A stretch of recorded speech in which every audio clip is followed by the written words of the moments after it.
Everyone, welcome back to the Mental Health Experience. Today I'm going to talk about let me actually move this a little bit, a very important topic that most people in psychotherapy get wrong. And it's okay. There's a lot of different ways to go about psychotherapy, psychoanalytics, which is the way that Sigmund Freud looked at things, looking into the past, psychodynamic therapy, and so forth.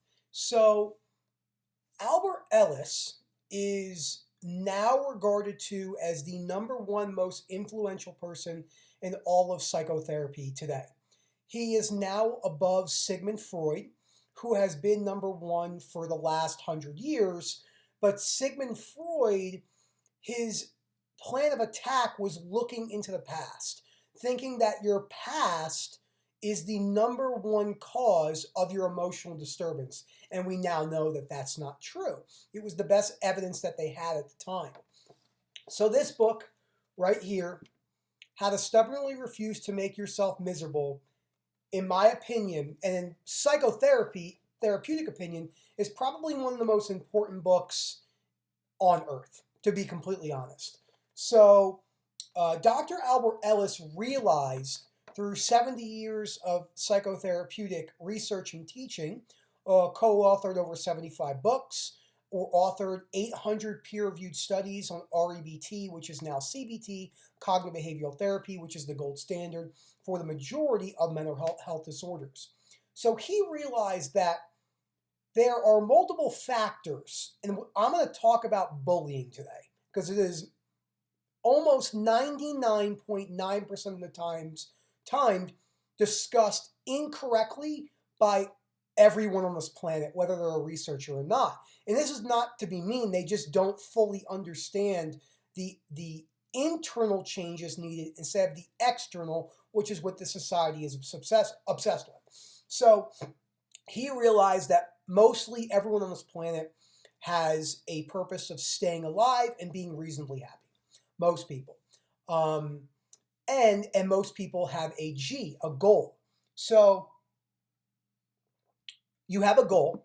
So let's use your goal is to be happy when you're at school. And then you have now remember, I'm putting this back to bullying. And then you have an activating event. And I'm going to call this video Why Trauma is Not the Main Driver of Your Emotional Distress. Now, this is very important before we go on. Dr. Albert Ellis realized that the activating event does have some validity. It can be good to look into your past to see some insight, but it is not the driving cause of why you are anxious, depressed, super sad, not leaving your house, etc. But we have been taught in this society that your A is the direct cause of your C, your emotional consequence, so your anxiety, your depression, and so forth. But this is not true at all. Not saying it doesn't have some validity, because that would say that being in Auschwitz would mean that that's not the main reason why you're upset. It's definitely a factor, but it's not the actual driving factor of why you are emotionally upset today. So again, you have a goal and an activating event. So your activating event was being bullied. We say that because I am bullied, I am depressed. People should not bully. Shoulds, musts, and oughts are the three words that cause more emotional distress than anything. What Dr. Albert Ellis has found, and really is the foundation of cognitive changes. So everyone says their activating event causes their C, their emotional distress. So because I was bullied, I am anxious. Because I am bullied, I am depressed. And what they don't see is that the B, the irrational belief you hold, is the driving factor of why you are anxious, depressed, etc. It has nothing to do 100% with the activating event. It has some validity, but it's not a lot. It's that perspective that you have. And here's an example. I'll give you a simpler one. Your goal is to pass a test. Your activating event is you fail the test. Because I failed the test, I am sad. That's not true. Because if you take 50 people who fail tests and you look at all of them, they will all handle that better. Some will be happy that they failed in their mind because they say, I didn't study for it. I mean, wow, I don't deserve to pass the test. And deservingness is not real, and we'll talk about that in another video, which I already have. But that's an example. Someone would say, I'm so depressed because I forgot to study. The perspective that you have is the reason you're feeling the way you are right now. That is the number one reason. And that is the basis of how to stubbornly refuse to make yourself miserable, and why Dr. Albert Ellis is now regarded as the most influential person in psychotherapy today, above Sigmund Freud, who has been that way for 100 years. So I went to a couple pages in the book that I wanted to talk about when making this video. So this is what I wanted to talk about. So where is it written that friends I have helped absolutely should not criticize me severely, and I can't stand it when they do? Or who says that I can't bear such criticism? So we say, and listen, and it would be a very nice, ideal, utopian world if bullying never existed. But it's going to exist forever. Forever. Bullying has been here since the beginning of time, and it will be here until humans either are no longer on this planet. And to think, it is nice to think that it won't be there and we can bring down bullying, but bullying will always be there. So trying to change the external problem is the problem. That's the problem. So here is the disputing answer. It is only written in my head that they must not, remember, musts, not criticize me, since obviously they are not heeding my command.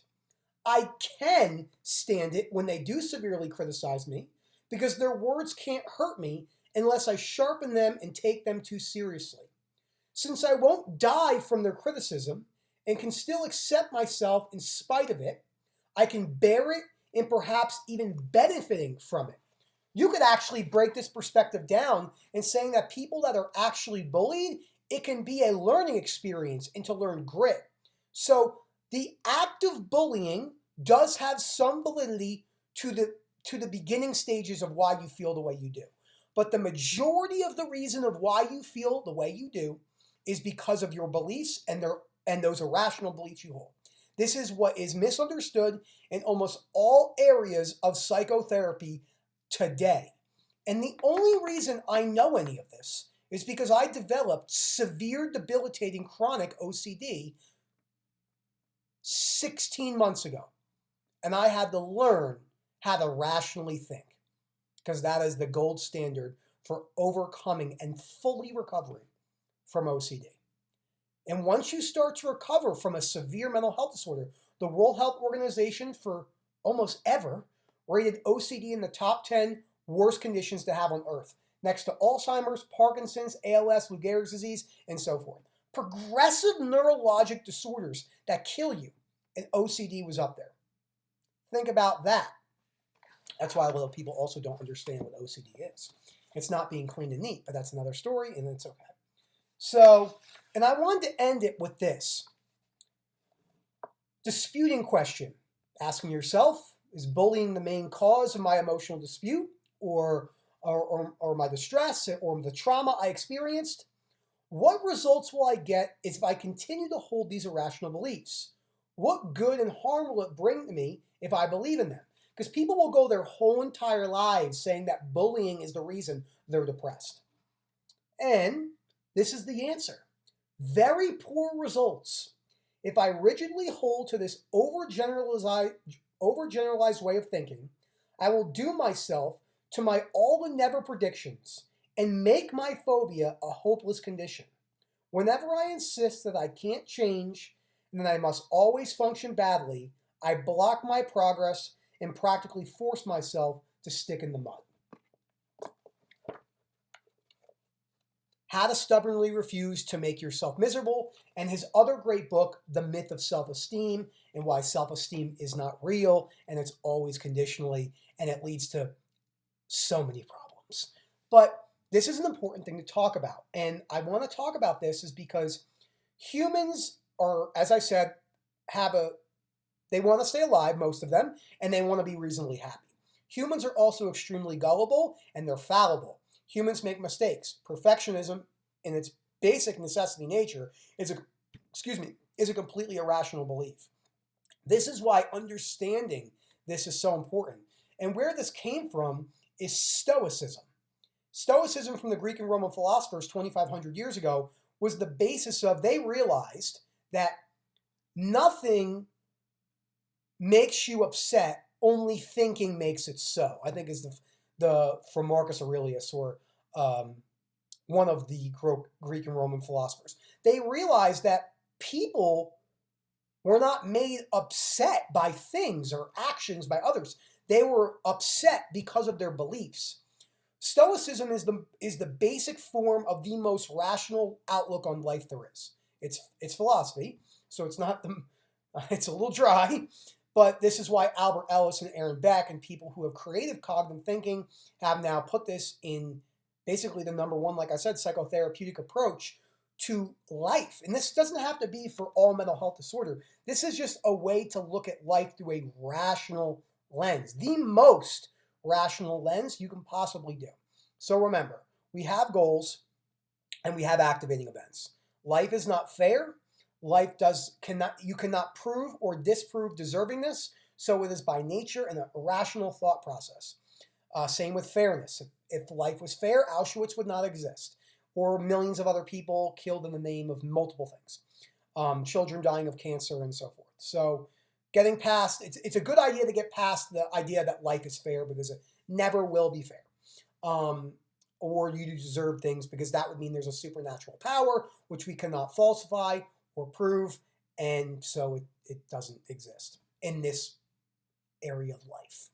So the activating event, again, has some validity, but your belief, your irrational belief, is the driving factor of your emotional consequences. This is why disputing your irrational beliefs, not compulsively, especially if you have a mental health disorder, but like learning a new language. And that's what you're doing. You're learning the language of rational thinking. And you start to realize that most of the things that you think other people upset you, that person made me angry, this situation made me the way I am, that is not true at all. Again, the activating event has some validity. Man, you can't just go up to someone and be like, you were molested as a child. That doesn't mean anything. It does. It has empathy, compassion. It does. But teaching them that the beliefs they hold now are the main driver of their chronic anxiety, their depression, and so forth. I hope you guys enjoyed this video. This is the most passion I have for anything on this planet over exercise physiology. That's saying something, if anyone knows me. Thank you guys for listening, and have a great day.